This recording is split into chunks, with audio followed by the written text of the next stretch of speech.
Hey guys! I am Martha here. So for today's video, as you can see naman sa title down below, this is going to be a stationery haul. Yes, it's been a while since nag-vlog ako like this. Hindi ko na maalala yung huling video ko. Hindi ko matandaan if gumawa ako ever ng stationery haul. Kasi ako guys, ever since bata ako, mahilig ako sa stationery items talaga. I mean, when I say stationery, yan yung mga art materials like art supplies na mga stickers, mga scrapbooks. Yon, siguro yun yung better term, scrapbook. Kahit nung naging high school student ako, as in like, meron kasing malapit na art shop sa amin. Tapos palagi talaga akong bumibili doon ng mga colored paper, mga colored pens, yung mga mumurahin lang. Ever since then naman na bata ako, meron akong diary.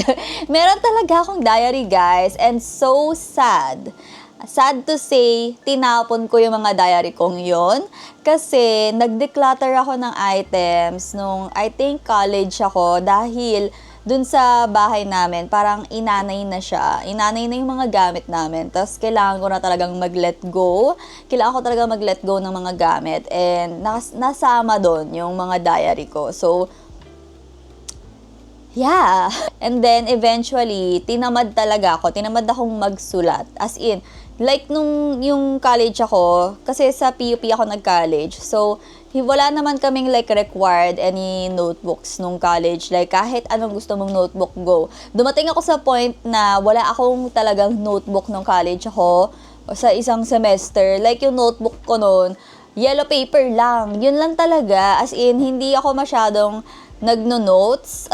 Hindi ako masyadong nagno-notes kasi parang pwede namang picturean yung notes, ganyan. Kasi syempre nung college, pwede nang magdala ng phone sa school and everything. Or sinesend na lang online. Ayan, ang uso pa nun mga Facebook group, ganyan. Kaya yung writing hobby ko is talagang natigil siya. Tapos, yung sulat ko pumangit na rin, sa totoo lang. Kasi nga parang hindi na ako lagi nagsusulat. Nung graduate ako at nagka-work ako, syempre kumikita na ako ng pera. So, nabibili ko na yung mga gusto ko nung bata ako with my adult money, period. Yes, yun talaga ang goal. And isa talaga sa binalikan ko is yung writing hobby ko, yung pagmamahal ko sa mga stationery items, sa mga scrapbook items. Ngayon, hindi na diary. Hindi na diary yung ginagamit ko, guys. Kung hindi planners, ayan. So, nung nag-work ako, doon lang din naman talaga ako na, parang doon lang din nag-open yung mundo ko na, ay,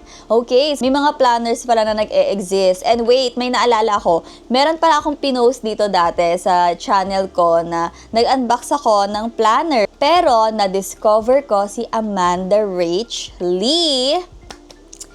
If you know, you know. Syempre, ang stationery queen nating lahat. Tapos, sa kanya ko nalaman. Sa kanya ako nakakuha ng idea na, okay, pwede ka pala gumawa ng sarili mong planner. Di ba? So, period. Ito yung mga planners ko from the years ago. So, ito yung mga planners ko na ginawa ko. Actually, dalawa lang naman. Dalawa lang naman. At ang masasabi ko, hindi siya biro, guys. Hindi biro gumawa ng sarili mong planner. Especially kung gusto mong napakaraming ek-ek. Hindi imposible gumawa ng planner, guys. Ang sinasabi ko lang, mahirap siya kung talagang gusto mong mag-design and everything. Gusto mong may team. Pero hindi naman talaga siya required. Hindi siya required kapag gusto mo gumawa ng sariling planner. Yung planner mo, depende kasi yan sa'yo, okay? Depende yan sa'yo kung anong gusto mong design. Kung gusto mong straight up planner na magsusulat ka lang ng kung ano mang nasa isip mo, go! Pwede yon. Panood ko rin si Riley Autumn, tama ba? And then si Shada Campbell. And sobrang nagagandahan ako sa way ng pag-design nila ng planners nila. I think this is actually my first ever na bullet journal na ako yung gumawa. Sobrang sipag ko talaga, guys. Nagbigay talaga ako ng oras para dito. And so far, sobrang nag-enjoy talaga ako na gawin siya. Ayan, tingnan natin. Ang ganda na sulat ko dyan. Aminin. Ito pala yung 2022 bullet journal ko. O, diba? Ako gumawa niyan. And I think I ate. Pero guys, ang masasabi ko lang, sobrang sipag ko talaga na magsulat dito sa planner ko nung mga early months ng year. year. Pero nung mga parang kalahati na ng year to bare months, parang medyo tinamad na talaga akong magsulat. Kasi parang nape-pressure ako na dahil may planner ka, dapat magsulat ka everyday. And alam ko naman din talaga, in reality, mahirap talaga yun gawin, na talagang magsulat ka everyday. Kasi, girl, minsan sobrang busy mo na, di ba? Minsan sobrang sakit na ng kamay mo kaka-type, kaka-work, tapos magsusulat ka pa. So, parang, alam mo yun, hindi na siya nagiging hobby or parang hindi ko na siya ginagawa dahil gusto ko siyang gawin. Parang nagiging work na siya. Parang nagiging chores na siya, ganyan. Kaya dumarating sa point na parang tinamad ako. And then, the next year is ito. Again, this is from Buke Journal. So, yeah, ganun lang ulit. Ayan. Period. Tapos ito, ganito pa yung design. O, diba? May sticker pa akong binili, 2023. Ito naman guys, hindi ko to natapos. Yun nga, kasi parang dumating ako sa point nga na parang nakakatamad na magsulat-sulat sa planner. Kasi parang, ano pang pinaplan ko? Or parang yun nga, parang nagiging chores na kasi siya. Gets nyo ba? Gets nyo ba yung sinasabi ko? Ako rin naman kasi guys, hindi talaga ako marunong mag-drawing. Mahilig lang ako sa mga gantong mga stationery items and kung ano-ano pa. Pero hindi ako magaling mag-drawing talaga. Sa totoo lang. Kaya parang medyo nahihirapan din ako na, mag-isip ng mga theme na gusto kong i-incorporate sa bullet journal ko. Kaya nga sobrang na-inspire talaga ako kay Amanda Rich Lee kasi sobrang dali lang sundan ng mga designs na, pinapakita nila. The next planner naman na 2024, ito naman guys, hindi ko na siya ginawa. Bumili na lang talaga ako ng 2024 planner kasi wala na talaga akong time. Ayan, this is ifex.com. So, studiomia.co. So, ayan. So, ito yung design na pinili ko. Marami kasi siyang design. Actually, maganda naman din talaga to. Ayan kasi floral siya. Or, like nature vibes, yung design niya. Ako, mahilig talaga ako sa mga ganitong klaseng design. But the thing is, guys, maganda yung designs niya when it comes to pages like this one, yung cover, yung monthly introduction, maganda siya. Ayan like, pagdating sa weekly, ganyan lang yung itsura niya. Super duper simple lang talaga. And for me, okay lang naman yun kasi at least pwede kang maglagay ng design na gusto mo.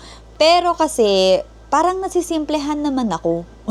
Kasi kung galing ka sa Belle de Jour planner kasi, if napanood nyo man yung flip-through video ko doon, ang dami nilang pa-activities sa planner nila. And sobrang nag-enjoy ako doon. And again, ang planner naman, depende naman din kasi sa'yo yan, kung ano yung gusto mong, kung ano yung gusto mong gamitin, kung ano yung nag-work sa'yo, di ba? Like, yeah, so I think yun lang yung part sa akin. And also guys, naninipisan ako sa papel nito kasi makikita mo talaga yung sulat niya sa likod. Like for example, ito. Ayan like may ghosting siyang nangyayari dyan. So like manipis lang talaga yung paper niya. Kaya parang kahit gusto ko siyang lagyan ng design, gamitin yung mga pens ko, makikita lang din siya sa likod. Like mag-ghost lang siya or baka mag-bleed through pa siya. Kaya parang okay, pero so far into nung tinitingnan ko siya, binabalikan ko siya, nagamit ko pala talaga to in fairness. Syempre hindi ako everyday, hindi ako consistent talaga. Like hindi ako everyday nagsusulat dito, but nagsulat ako dito.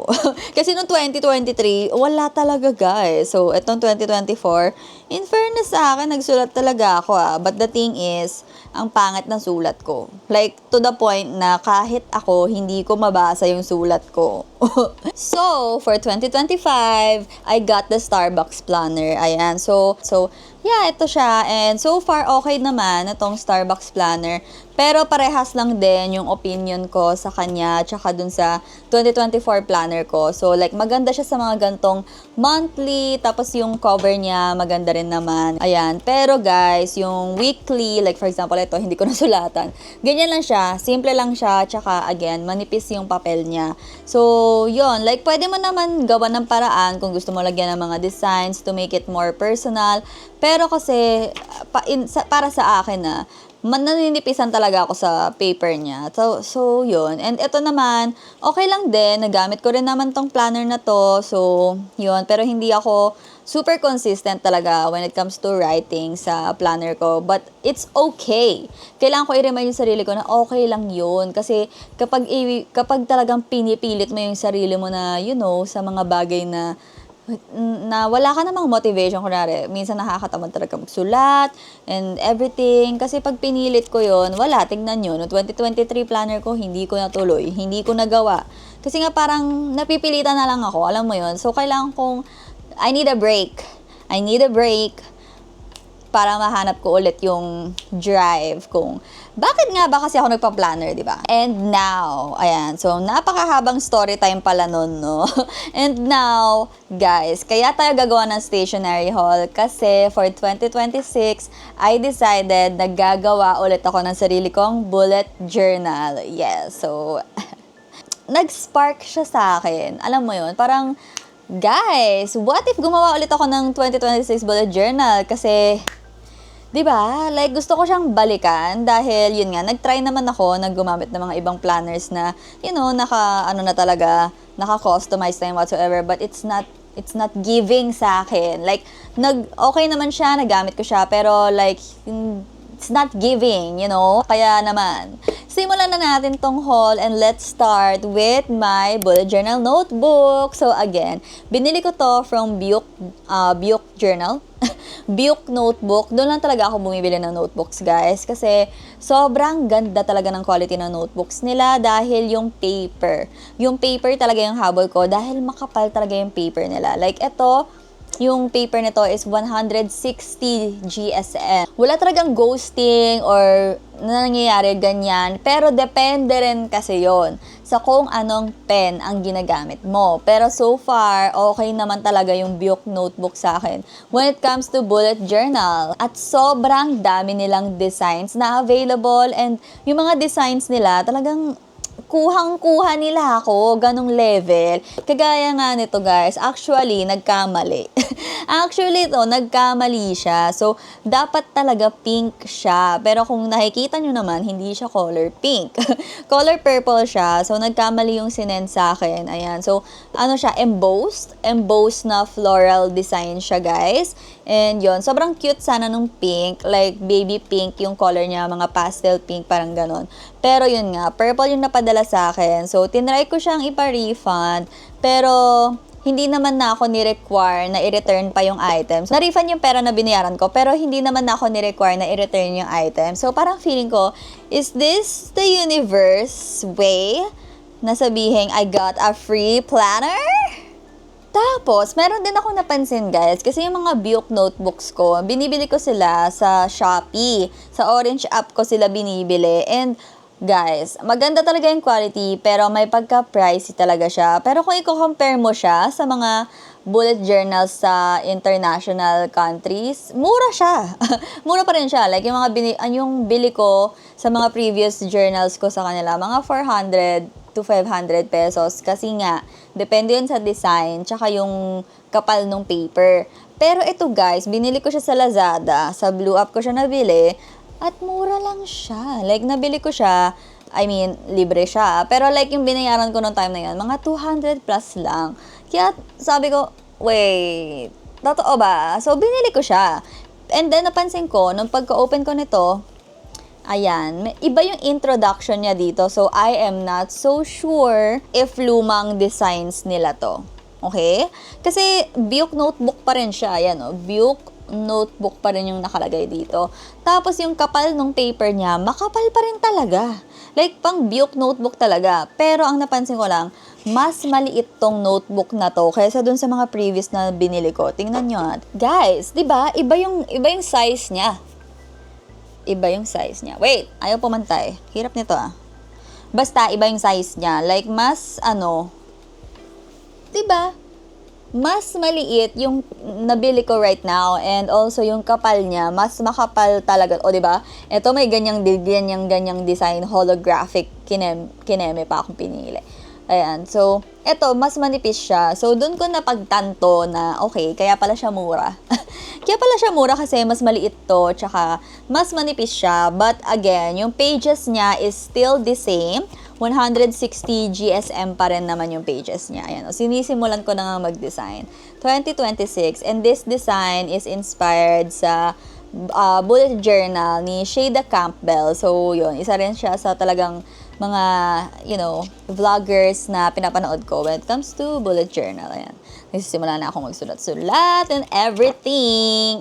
And then, next item is a pen. But this is not an ordinary pen. This is a mechanical.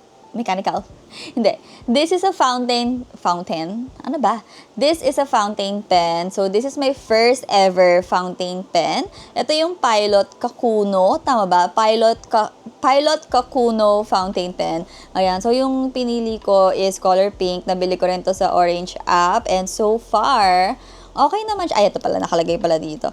Pilot Kakuno. Tama ako. Pilot Kakuno. And so far, okay siya. Yung binili ko is yung EF, which is, I think, extra fine ang tawag doon. The reason kung bakit ko to binili, kasi gusto ko nga talagang i-practice ulit yung writing skills ko dahil gusto ko nang maintindihan yung mga sinusulat ko. Kasi pumangit talaga yung handwriting ko, I swear. Like, naging tamad talaga ako magsulat, ganon level. Parang nagsusulat lang ako sa planner ko para lang malabas yung mga iniisip ko. Gets nyo ba?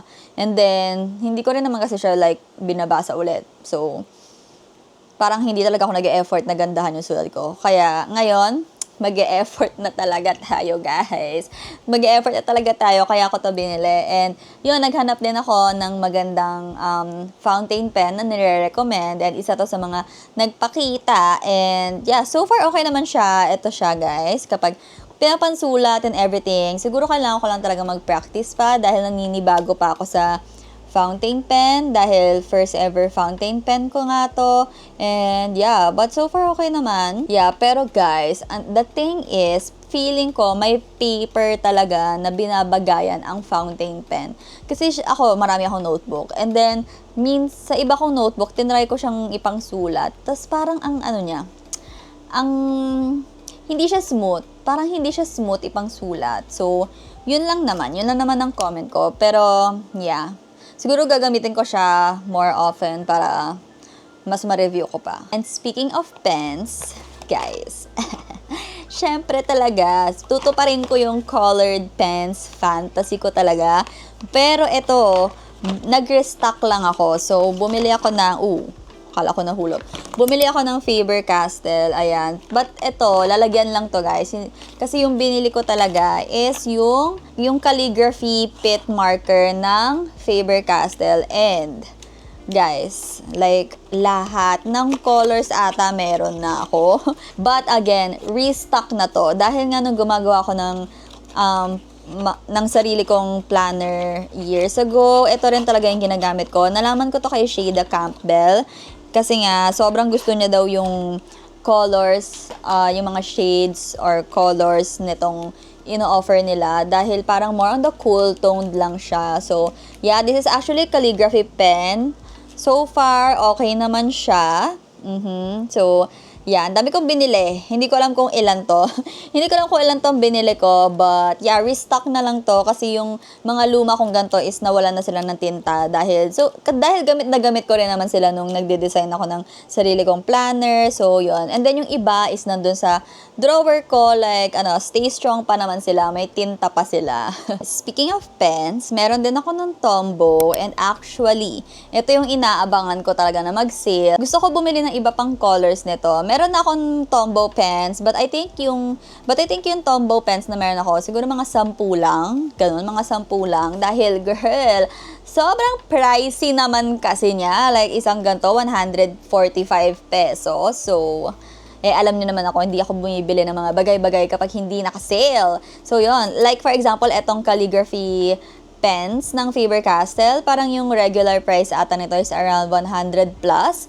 Pero nabili ko siya ng 30 pesos each. Period. Maghintay ka lang talaga ng sale, di ba? Eto, kaya nilabas ko yung Tombow pens para lang ipakita sa inyo yung difference nila. Kasi ganito yung itsura nung Faber-Castell. Manipis lang talaga siya, guys. Yung tip niya, like manipis lang talaga and everything. And then, isang tip lang din talaga siya. Pero dito kasi sa Tombow, ayan, kung makikita mo, mas malaki talaga siya. And girl, mas malaki talaga yung tip ng Tombow, tsaka dual end din siya. Like, meron din siya dito. Ayan, so, yeah. So, kung tatanungin nyo naman ako kung ano yung mas naglalas sa kanila, for me, Tombow talaga. Kasi yung ibang Tombow pens ko, at the same time ko siya binili nung mga before kong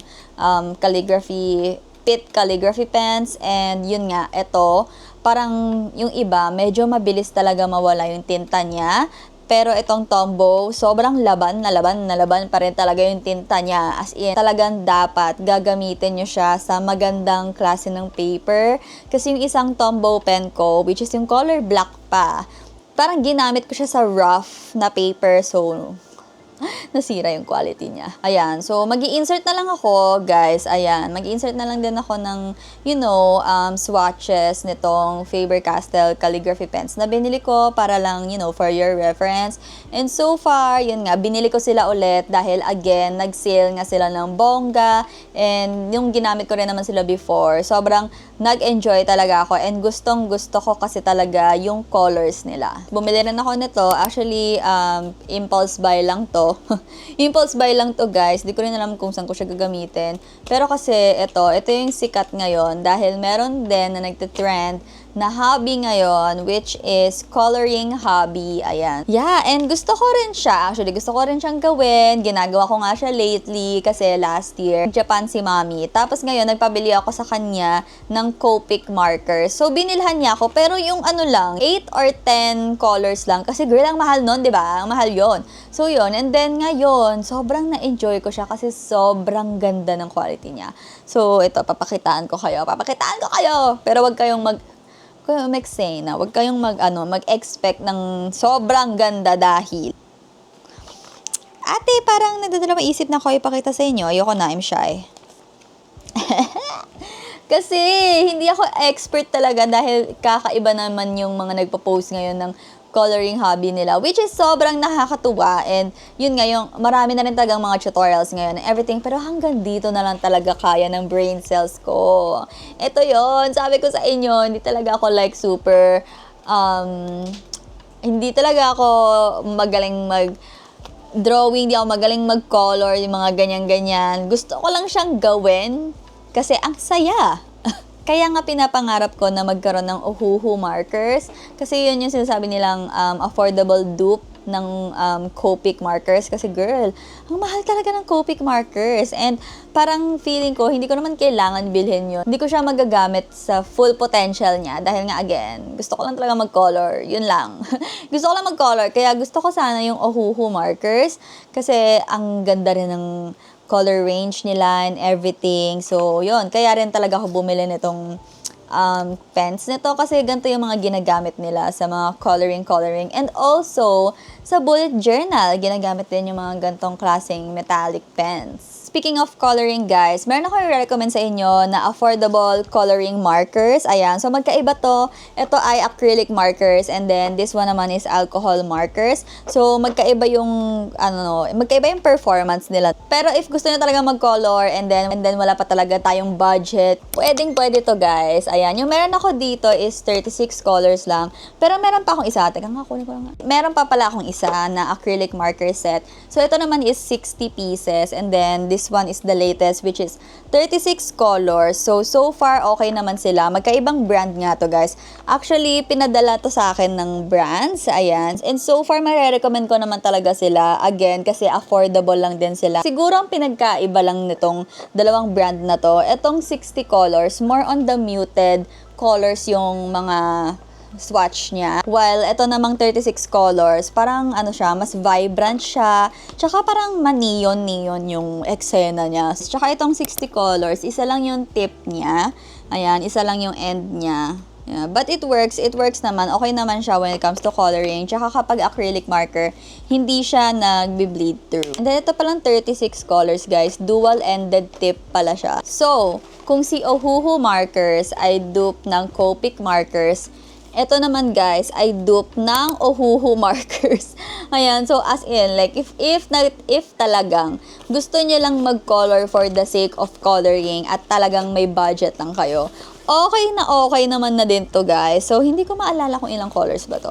80 pieces. Ayan, nakalagay pa rin to. 80 pieces guys. And again, ilalagay ko na lang siya yung swatches.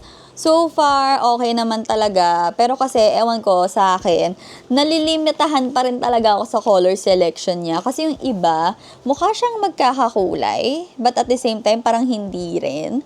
Pero kasi feeling ko ako rin naman yung problema. Dahil wala akong kaalam-alam sa color theory na yan. So, like, gusto ko lang talagang mag-color. Kung gusto ko itong i-color ng pink, pipili ako ng pink na feel ko dito. Tapos, kung gusto kong kulayan yan ng violet, pipili lang din ako ng violet. But, guys, ibang-iba yung feeling niya kapag ito yung ginagamit mo pang color kesa sa Copic marker. Like, yung Copic marker, sobrang like, smooth talaga siyang i-glide. As in, eto, papakitaan ko kayo ng sample. Kasi ito guys, grabe talaga yung bleed through niya. Especially kung manipis talaga yung papel na paggagamitan nyo.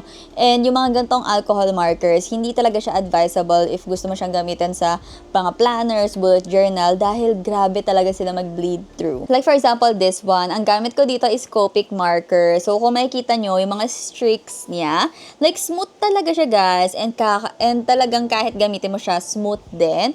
Although, medyo may makikita pa rin kayo mga konting streaks dyan dahil ako yung gumagamit.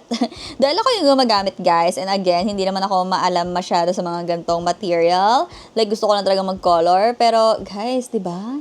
Ang ganda niya, and also yung color selection din ng Copic markers, ang napansin ko is parang, ano din siya, very muted din siya, more on the natural tones yung Copic markers. Ayan, tsaka guys, limited lang din, like 10 pieces lang din kasi yung Copic markers ko, kaya pagpasensyahan nyo na. So, yun, and then, eto naman yung example, tingnan nyo. Ito yung example na acrylic marker. I know, the color selection. Sabi ko sa inyo, hindi ako marunong sa color theory niyan.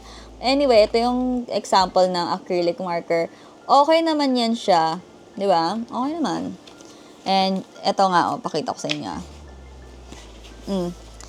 Ito yung acrylic marker, and then, di ba? Wala siyang masyadong ghosting, wala siyang bleed through. So, ito naman yung Copic, and then ito yung likod niya, di ba? Like, kita siya, kaya talagang hindi siya advisable gamitin kapag gusto mo siyang gamitin sa bullet journal. And then, ito naman yung sample color nung alcohol markers na 80 pieces. Ayan, kung makita mo, more on the vibrant side talaga siya. As in, super vibrant talaga ng colors. Tsaka, parang ang kapal talaga nung labas ng color niya. And also, ayan o, parang feeling ko mapupunit na or mabubutas na yung papel sa kapal nung ink niya. Pero okay pa rin naman siya kasi hindi naman din nabutas. Hindi naman din nabutas. It's just that yung feeling niya talaga. Kasi kung na-try mo talaga yung Copic marker, ang smooth talaga niya. Unlike itong alcohol na marker is parang, yeah, feel mo talaga yung quality niya. And then, ito yung likod niya. Grabing bleed through and ghosting rin talaga. As in, tsaka, ayan kung nakita nyo, medyo wrinkly na yung paper. So, yeah, yun lang naman. But again, if you're on a budget or naghahanap lang kayo ng mga affordable markers kasi gusto nyo lang mag-color, gusto nyo lang mag-try. So, marirecommend ko pa rin naman talaga siya kasi, again, mura nga lang, tsaka marami na talaga siyang color selection. Ito yung example ng color ko nung ginamit ko yung acrylic marker. O, diba? Ayan, yan yung purpose ng mga white pen, mga ganyan-ganyang eksena. And, diba? Practice ko lang yan, kaya wag na natin siyang i-judge. Ang next naman is this one. So, ito is para siyang sticker. Ayan, ano siya? Bottle collage card. So, binili ko to para naman ma-store ko yung mga flowers na binibigay sa akin ng boyfriend ko. So, sana bigyan niya ako ulit. Kasi marami-rami pa to. Marami-rami pa to guys. At isa pa lang ang nagagamit ko. Ayun na nga. So, kasi nag-anniversary kami this month. Nag-anniversary kasi kami this month. So, binigyan niya ako ng flower. And syempre, gusto ko siyang preserve, ganyan. And before, ang ginagawa ko lang is, pinapa-dry ko lang yung flowers para maging dried flowers siya. Tapos, kinikip ko lang siya. Like, wala akong masyadong ginagawa dun sa flowers. Like, i-keep ko lang siya. Tapos, yung isa naman, nilagay ko siya sa frame. Pero kasi parang ngayon, parang nasasayangan naman ako sa space kung ipapa-frame ko. Kaya sabi ko, kaya nag-research ako kung ano pa bang way para ma-keep mo yung mga flowers na binibigay sa'yo. So, ito yung nakita ko and so far effective naman siya. Ayan, so ipapakita ko na lang yung picture kasi natago ko na. O, diba? Ang cute. Pinakita ko lang sa inyo kasi yung iba, nilalagay nila to sa mga journals nila, sa mga planners nila. Kasi ang journal naman, may iba't ibang klase naman yun ng journal. Nasa yun naman din kasi yan kung para saan mo nga siya gagamitin. Yung iba, gumagawa ng book reading journal. Yung iba naman is junk journal. Diba? Gusto ko nga itry yun yung junk journal. Pero kasi, parang hindi ko pa siya kaya panindigan. The last items na binili ko ay mga stickers. Syempre, hindi mawawala ang stickers. Sabi ko nga sa inyo, mahilig naman ako sa mga stickers. Sadyang natigil lang din talaga yung bili-bili ko ng mga stickers. Pero ngayon, I am so back. I am so ready for this. Char. Binili ko to sa Shopee, pero yung mga pinagbilhan ko is mga local shops. Ayan, kasi gusto ko talaga yung mga gantong bumibili ng mga stickers sa mga local shops kasi sarili nilang design, tapos talagang parang it feels more personal. Ayun. So, meron nga akong pinagbilan before, which is yung Velbe. Pero parang nasuspend nawala yung Shopee account nila. So, hindi ko na sila mahanap. I think pwede ka namang umorder through forms. Pero kasi nung tinignan ko, parang nahihirapan akong i-navigate. So, yon. Kaya naghanap ako ng iba na pwedeng makita sa Shopee. Kasi nga, again, gusto ko rin namang mag-try ng mga iba pang mga sticker local shops. Ayan. So far, ito siya. Sobrang cute. Kasi tingnan nyo yung mga kinuha ko. Ito, konti lang yung kinuha ko dito. Kasi girl, hintayin nyo lang. Wait lang. Ayan, ito lang yung kinuha ko. Syempre, ito, coffee lover. Ayan, ito, ang cute kasi ng design. And then, ito, witchy thing. And then, this one. Ito talaga yung nag-speak sa akin personally. May efficacent oil. Period. May efficacent oil na nagaganap dyan.